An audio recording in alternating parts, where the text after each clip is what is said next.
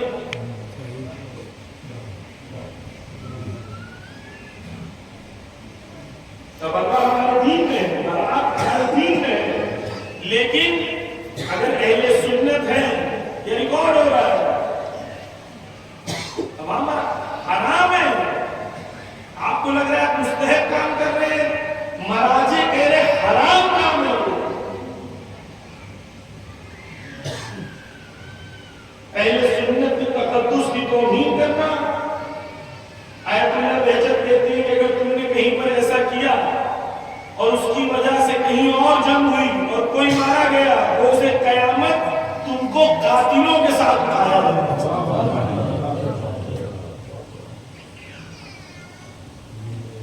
نوربی local بناؤ, خوشیاں مناؤ, امامت, لیکن تقدس کا خیال رکھو کہ لوگ تم کو دیکھ کے بولیں گے کہ دیکھو یہ ایسے ہیں کہ ان کے امام کیسے ہو.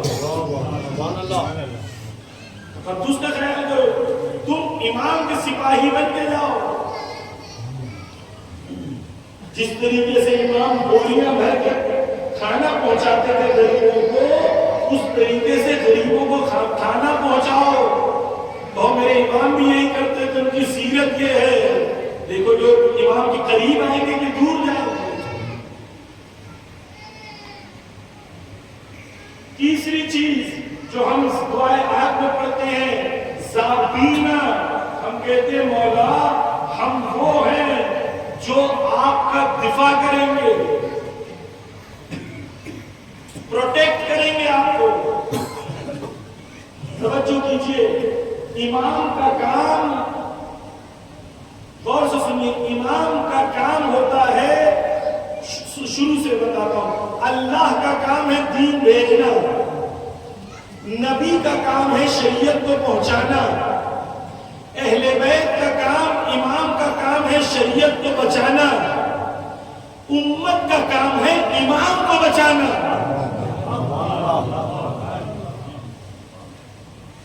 امام حسین کو امت نے نہیں بچا پائی, 11 امام کو امت نہیں بچا پائی. ہر امام شہید ہوا, اس لیے شہید نہیں ہوا کیونکہ امام کے پاس طاقت نہیں تھی, اس لیے شہید ہوا کیونکہ امت کے اندر نادانی تھی, امت تیار نہیں تھی. بارواں خیبر میں اس لیے ہے کیونکہ تم تیار نہیں ہو.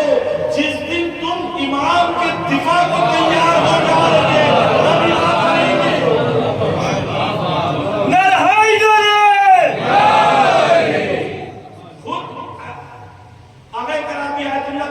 کہتے ہیں یہ ایسا ہے کہ خدا نے 12 نور بھیجے, تم کو کہا اس نور سے فائدہ اٹھاؤ. دشمن نے آیا, نور کو توڑ دیا, بلب توڑ کے چلا گیا. پہلا ٹوٹ گیا تم کچھ نہیں کر سکے, دوسرا ٹوٹ گیا کچھ نہیں کر سکے. خدا نے 11 بھیجتا رہا, تم بچا نہیں سکے. خدا نے 12ویں کو غیبت میں لے لیا, کہا اس لائق بن جاؤ کہ 12ویں کو بچا سکو.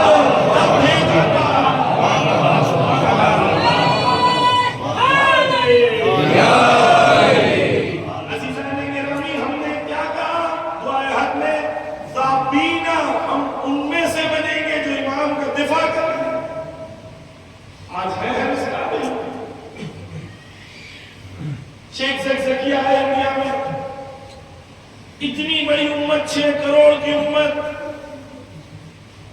کچھ نہیں کر سکے. کیوں نہیں کر سکے؟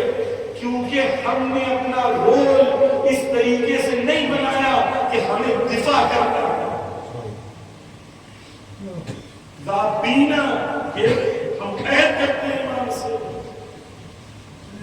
جب تک تم علم کے میدان میں آگے نہیں بڑھو گے. آج یہ دشمن رہبر معظم کو مارنا چاہتا تھا, مار پایا نہیں, مار پایا کیونکہ ان کے جوانوں میں طاقت تھی اپنے امام کو, نائب امام کو بچانے کی. ان میں اتنا علم تھا کہ دشمن نے مارا تو انہوں نے بھی پلٹ کے مارا.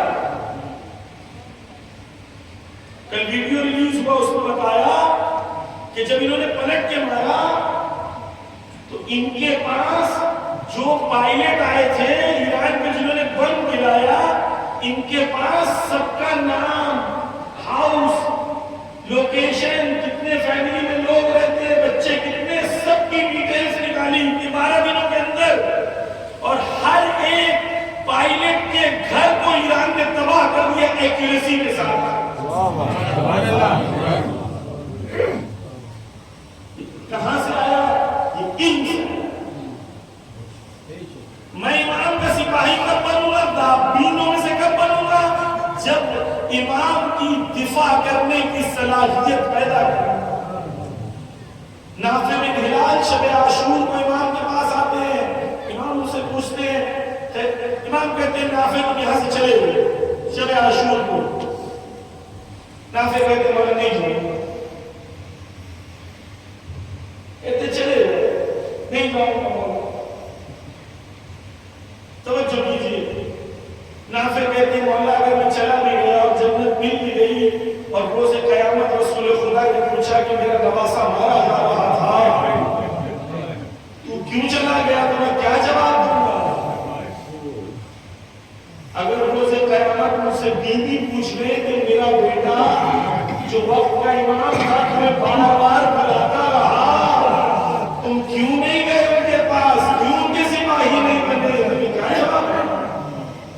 پھر نافع کہتے ہیں مولا یہ تلوار کو میں نے 2 سال تیار کیا ہے، اس پہ پتہ نہیں 2000 درہم خرچ کیے ہیں، تاکہ ایک دن آئے جس دن میں وقت کے امام کو اس تلوار سے اس کا دفاع کر سکوں۔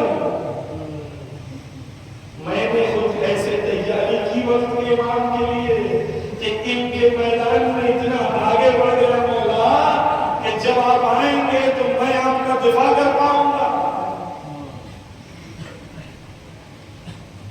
یہ لوگ وہ تھے جو تیاری کر رہے تھے۔ ایک اصحاب کے سلسلے میں ہے کہ اسے پتا چل گیا تھا کہ امام کربلا میں دفن ہوں گے، کربلا میں جنگ ہوگی، تو وہ کربلا پہلے پہنچ گیا۔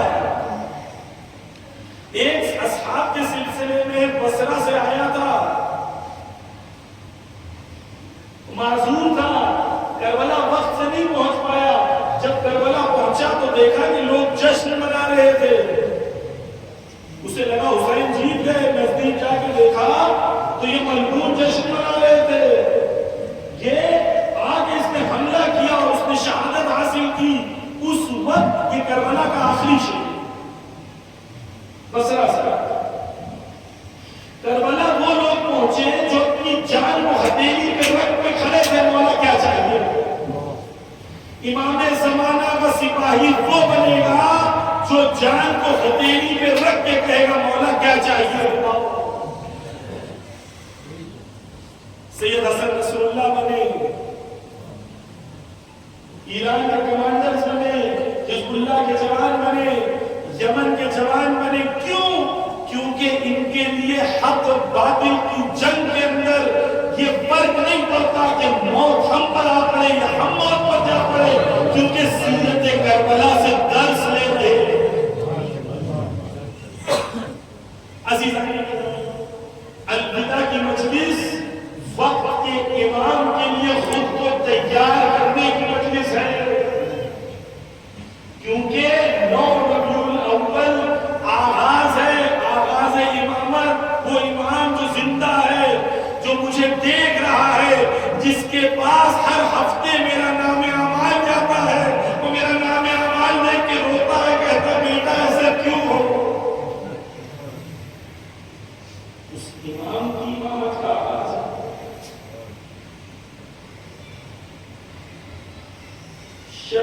یہ جو الوداع کا دن ہے، اس دن مجھے اپنے آپ کو اپنے امام سے جوڑنا ہے۔ جو جوڑ پایا وہ کامیاب امام سے۔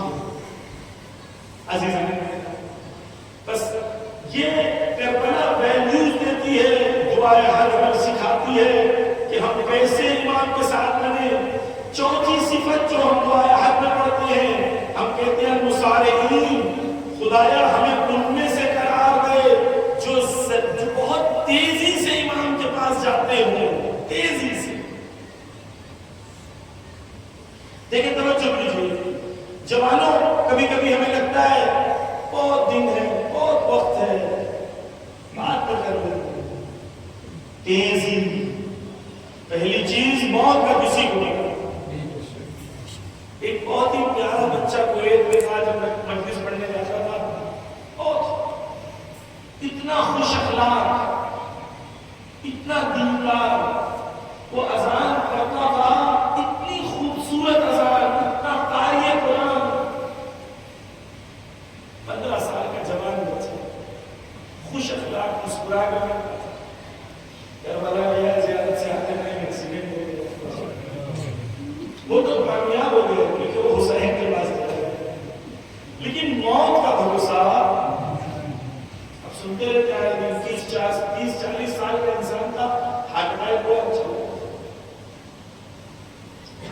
جلدی کرے بات پہنچنے، دیری نہیں۔ دیکھیں آپ اور کریے، خصوصاً جوان جو کربلا پہنچے، تو جب غور سے سنی، جب کربلا نے تیر چلایا تو یزید کی فوج میں لوگ رو رہے تھے، نا، سنا ہے آپ نے؟ یہ رو رہے تھے، پھر حسین کے پاس آئے کھڑے،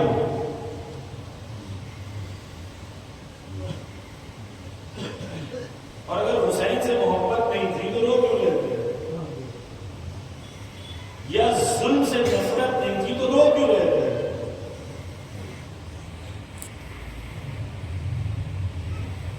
پھول بھی رو رہے تھے،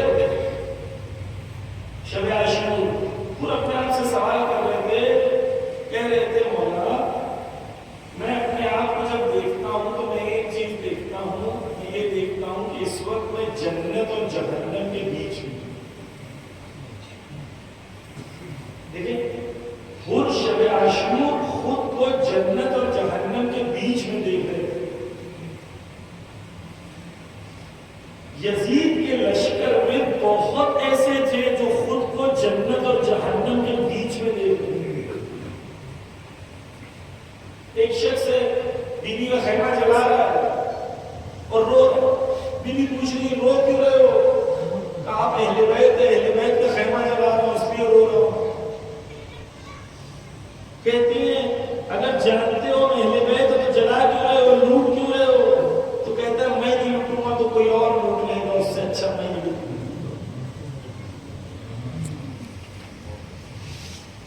جو آج وقت کا مال کھاتے ہیں انہیں نہیں پتہ کہ یہ امام حسین کا مال ہے، ایسا نہیں کہ اس زمانے میں تھے اس لیے کھا رہے، انہیں لگ رہا میں نہیں کھاؤں گا تو کوئی اور کھا لے گا، اس سے اچھا میں کھاؤں گا۔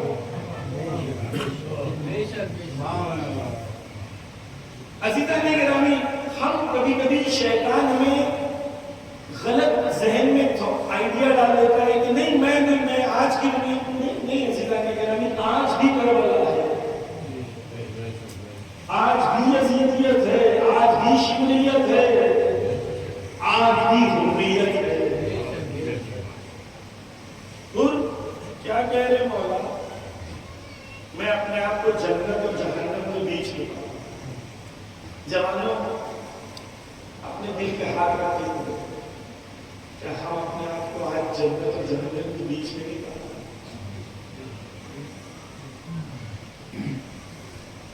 کیا یہ گناہوں کی دنیا کی وجہ سے ہمیں یہ احساس نہیں ہوتا ہے کہ ہم بھی جنت اور جہنم کے بیچ میں؟ حور کیوں حور بنے؟ اس لیے نہیں کیونکہ شب عاشور دوسرے بھی تھے، جو دوسرے تھے وہ بھی یہی چاہ رہے تھے، کیا چاہ رہے تھے کہ ادھر سے مل جائے، لیکن دنیا کی محبت کھینچ لی اس طرف، حور کو حسین کی محبت میں اس طرف کھینچ لی۔ کس محبت کا پاور منی نفس میں کتنا زیادہ ہے یہ آج کیا ہمیں نہیں پتا کہ جھوٹ بولنا گناہ ہے، بھائی کا مال کھا لینا گناہ ہے، غیبت کرنا گناہ ہے؟ کیا ہمیں نہیں پتا نفسا نفسی کرنا، گروپ بازی کرنا، امام کے مقصد کے لیے نقصان دہ ہے، یہ بھی کیوں کرتے ہیں؟ کیونکہ وہ کھینچ رہی ہے دنیا اور نفس میں اتنی طاقت نہیں ہے کہ وہ دوسری طرف کھینچ سکے. حر اس لیے حر بنے کیونکہ حر نے صرف تمنا نہیں کی، تمنا کے اگلے مرحلے پہ گئے جسے ارادہ کہتے ہیں. صرف تمنا کام نہیں آتی، تمنا سے انسان کو ارادے کی منزل میں پہنچنا پڑتا، ارادہ کرنا پڑتا. مجھے امام کا سپاہی بننا ہے. شیطان چاہے کچھ بھی کہے کہ نہیں کر سکتا، نہیں کر سکتا، شیطان پہ لعنت کہو حسین کہہ رہے ہیں میں بن سکتا ہوں. عزیزان گرامی، جوانوں، آپ مجھے ایک سوال کا جواب دیں. آپ یہاں آئے ہو یا بلائے گئے؟ بتاؤ. بلائے گئے ہو، آئے نہیں ہو. جس نے بلایا ہے وہی کہہ رہا ہے میں نے بلایا ہے، نا امید کیوں ہو رہے ہو؟ اگر اس لائق نہ ہوتے تو یہاں تک نہ بلاتا. یہاں تک آئے ہو مطلب بلائے گئے ہو. اب تمہاری ذمہ داری ہے، یہاں تک تو آئے ہو، خیمے میں آؤ یا نہ آؤ یہ تمہاری ذمہ داری ہے. ان کو بلایا نہیں تھا، بلانے کے بعد توجہ کیجیے کیسے. آپ میں سے کون ہے جو جنت میں اہل بیت کا پڑوسی بننا چاہتا ہے؟ اہل بیت کا پڑوسی بننا چاہتا ہے کوئی ہے یا نہیں؟ سب ہے. لیکن یہ دنیا کاز اینڈ ایفیکٹ کی دنیا ہے. جو بوئیں گے وہی پائیں گے. گیہوں بویا ہے تو گیہوں ملے گا، آم نہیں ملے گا. کوئی گیہوں بو کے آم چاہ رہا ہے تو اسے کہیں گے تو پاگل ہو گئے. بس ہمارے دینداری ایسے ہوتے ہیں، کچھ بولتے ہیں کچھ پانی کی تمنا رکھتے ہیں.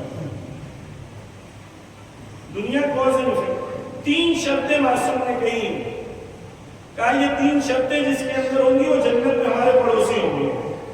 شرط نمبر 1، اللہ سے، رسول سے اور اماموں سے محبت کرتا ہو، ان کے دشمنوں سے نفرت کرتا ہو. پہلی شرط.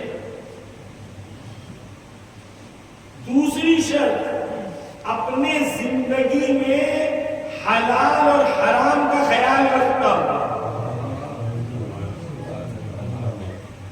تیسری شرط، وقت کے امام اور امام مہدی کی آمد کے لیے مسلسل کوشش کرتا ہو.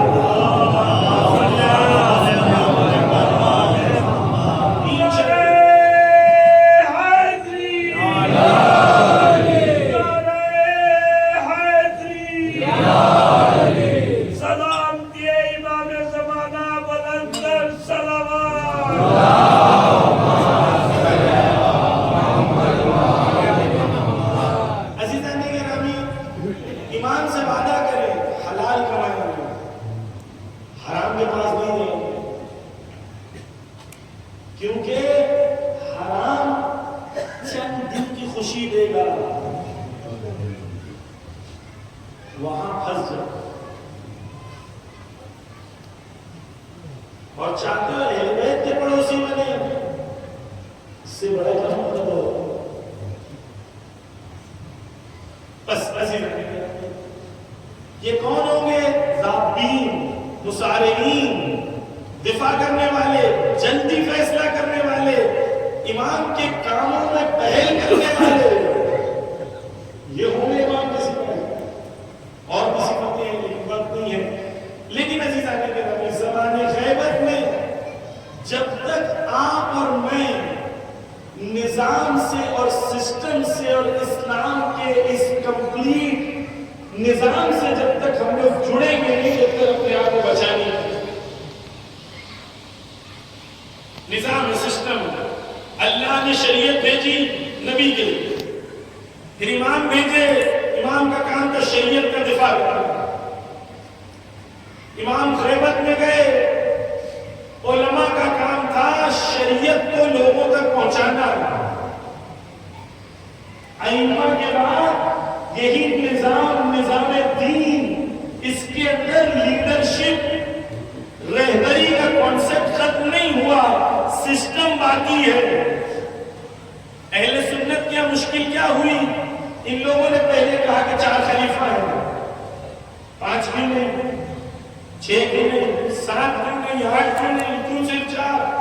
کیونکہ 4 کے بعد معاویہ آ گیا، معاویہ نے خلافت کو موروثی میں بدل دیا، کنگڈم میں بدل دیا، بادشاہی میں بدل دیا۔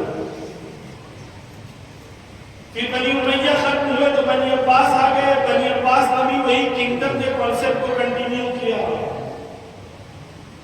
وہ جو نظام تھا اسلام کا، جہاں پر آپ کی رہبری یا تو معصوم کے پاس ہو یا معصوم کی غیبت میں اس کے غلام کے پاس ہو، اہل سنت کی مشکل یہ رہی کہ ان لوگوں نے اس سسٹم کو چھوڑ دیا۔ کیونکہ سسٹم کو چھوڑ دیا تو یہ کسی کو بھی اپنا لیڈر بنانے تیار ہو گئے، چاہے وہ اسامہ بن لادن ہو، چاہے گولانی ہو، چاہے جولانی ہو، چاہے وہ بن سلمان، جو بھی ہو۔ کیوں؟ کیونکہ ان کے پاس سسٹم نہیں ہے دین میں۔ ہمارے پاس دین ایسا نہیں ہے۔ امام نے نائب پوائنٹ کیے، نائب کے بعد اصول دیے کہ دیکھو تمہارے زمانے غیبت میں ایک مجتہد جو ہو اس کے پیچھے چلو، ایک مجتہد کے پیچھے چلو۔ جو بھی قوم لیڈر کے پیچھے نہیں چلے گی وہ قوم ڈوب جائے۔ آج شیعہ اتنے کم ہے دنیا میں، لیکن سب سے سربلند قوم اس وقت شیعہ ہے۔ آپ کہیں بھی جاتے ہیں سربلند کر کے جاتے ہیں، کون ہو؟ شیعہ ہوں۔ کون شیعہ؟ وہی جس نے ٹرمپ کو جھکا دیا، سینہ تان کے جاتے ہیں۔ کیوں عزیزان گرامی؟ اس لیے کیونکہ ہمارا دین ایک سسٹم کے تحت چلتا ہے۔ جو بھی منبر پہ آئے اور آپ کو اس سسٹم سے دور کرے وہ آپ کے ساتھ اور منبر کے ساتھ خیانت کر رہا ہے، اور جو آپ کو ان سے جوڑے وہ امانت داری کر رہا ہے۔ یہ کلیئر ہونا چاہیے۔ عزیزان گرامی غور کریے، جب شیر حملہ کرتا ہے تو شیر کیا کرتا ہے؟ آپ نے غور کیا ہوگا، بہت ساری گائیں مثلا بھاگ رہی ہیں ڈر کے، شیر کراس میں حملہ کرتا ہے، کبھی بھی سامنے ایسے نہیں، پیچھے سے کراس میں حملہ کرتا ہے تاکہ وہ 100 150 200 جتنی گائیں ہیں اس کے اندر سے 2-3 کو پہلے الگ کر دے۔ جب یہ 2-3 الگ ہو جاتی ہیں پھر ان کا شکار ہوتا ہے۔ ہماری قوم سیف جب تک ہے جب تک متحد ہے۔ یہ آج کے بھیڑیے شکار کر کے 2-3 کو الگ کرنا چاہتے ہیں۔ یہ 2-3 تو الگ ہوگے تو ہمارا نقصان نہیں ہوگا، تمہارا ہی شکار ہوگا۔ نقصان ہوگا اگر تم نہ مانو آیت اللہ خامنائی کو، آیت اللہ سیستانی کو، تم کا کوئی نقصان ہے؟ نقصان تمہارا ہے۔ وہ تو ٹرمپ سے لڑ رہے ہیں، وہ تو دنیا سے مقابلہ کر رہے ہیں، ان کی دشمنی کے لیے تمہیں اس لیول پہ آنا پڑے گا۔ تمہاری اوقات ہی نہیں ہے کہ تم ان سے دشمنی کرو، تمہاری اوقات ہی نہیں ہے کہ تم ان سے دشمنی کرو۔ عزیزان گرامی، دین ایک نظام سسٹم زمانے غیبت میں مجھے اگر امام تک پہنچنا ہے، آپ کو مثال کے ذریعے سے سمجھاؤں کہ مجھے امام کا سپاہی بننا ہے، میں کیا کروں؟ کیسے پتا چلے گا؟ بھائی ایک سپاہی جو ہوتا ہے اس کو پتا ہونا چاہیے نا مجھے کرنا کیا ہے۔ یہ کون سا سپاہی ہے جسے پتہ ہی نہیں ہے کہ کرنا کیا ہے؟ تو سپاہی کا ایک سسٹم ہوتا ہے، ایک ملٹری کمانڈر ہوتا ہے، اس نیچے جنرل ہوتے ہیں، لاسٹ میں ایک حوالدار ہوتا ہے، پھر سپاہی ہوتا ہے۔ ملٹری کمانڈر جو بول رہا ہے سپاہی کو وہی کرنا ہے، لیکن اگر سپاہی کہے کہ جب تک کمانڈر نہیں بولے گا جب تک میں کچھ کروں گا نہیں، کہ فوج لڑے گی بھی نہیں، جیتے گی بھی نہیں۔ فوج کے لیے ضروری ہے کہ سسٹم کو فالو کرے، ایک کمانڈر ہوگا، ایک جنرل ہوگا، کمانڈر ہوگا، یہ پوری چلتے چلتے چلتے خبردار بھی ہوگا جو اس کے اوپر اس کی بات سن کے اس کو گولیاں چلانی ہے، لیکن اگر یہ اس کی بات نہ سنے تو اس نے کمانڈر کی بات نہ سنی۔ نظام ایسا ہے، بات معصوم کی سننی ہے، تم معصوم سے ڈائریکٹ پوچھ نہیں سکتے، اس لیے معصوم کے بعد نائب ہے، نائب کی بات سننا معصوم کی بات سننا ہے، تم نے نائب کی بات ٹھکرائی تو معصوم کی بات ٹھکرائی۔ اب مشکل سنیں، ہمارے یہاں مشکل یہ ہے کہ وہ نائب اور عوام کے بیچ میں جو حوالدار ہیں، ان حوالداروں نے خیانت کرنا شروع کر دی۔ ان کا کام تھا تمہیں کمانڈر سے جوڑنا، تو انہوں نے کمانڈر سے نہیں جوڑا، خود کو کمانڈر بنا لیا۔ یہ مشکل ہوئی۔ عزیزان گرامی، نظام مرجعیت اور نظام ولایت فقیہ، ولایت فقیہ یعنی ایک ایسی حکومت جو قانون اللہ کے، رسول اور اہل بیت کے قانون کے مطابق چلے، اس حکومت کو حکومت اسلامی کہتے ہیں۔ اس حکومت اسلامی کا جو رہبر ہوتا ہے اسے ولی فقیہ کہتے ہیں، کیونکہ ہمارا دین کامل ہے، کمپلیٹ ریلیجن ہے، تو ہمیں حکومت چلانے کے لیے امریکہ جانے کے سیکھنے کی ضرورت نہیں ہے۔ ہمیں اہل بیت کی کتاب میں سکھایا کہ حکومت بناؤ کیسے، حکومت چلاؤ کیسے۔ زمانے غیبت میں نظام مرجعیت اور نظام ولایت فقیہ، یہ دونوں نظام آج، اور عزیزان گرامی آج آپ کے اور میرے سب کے لیے واضح ہو گیا کہ کیوں امت مسلمہ کو ایک ولی فقیہ چاہیے۔ 12 دن کی جنگ نے پوری دنیا کو ثابت کر دیا کہ ہاں امت مسلمہ کو کوئی ایک کمانڈر چاہیے، اور وہ کمانڈر بھی ایسا ہو جو قرار ہو، غیر فرار ہو۔ جب دشمن کہے سرنڈر ہو جاؤ تو وہ کہے کہ ہم سے ایسی بات نہ کرو، تم سے پہلے کسی اور نے کی تھی، وہ واصلِ جہنم ہو گیا، تم بھی کرو گے تو واصلِ جہنم ہو جاؤ گے۔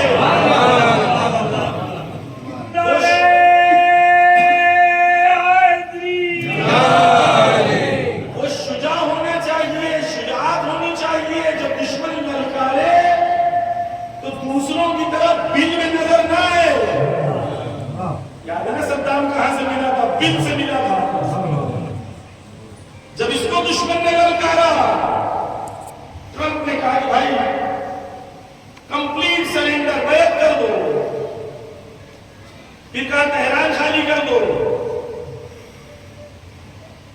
تہران ٹائمز والوں نے کہا کہ تہران ٹائمز کی بلڈنگ تو خالی نہیں کر رہے، تو پورے تہران خالی کرنے کی بات کر رہے ہو۔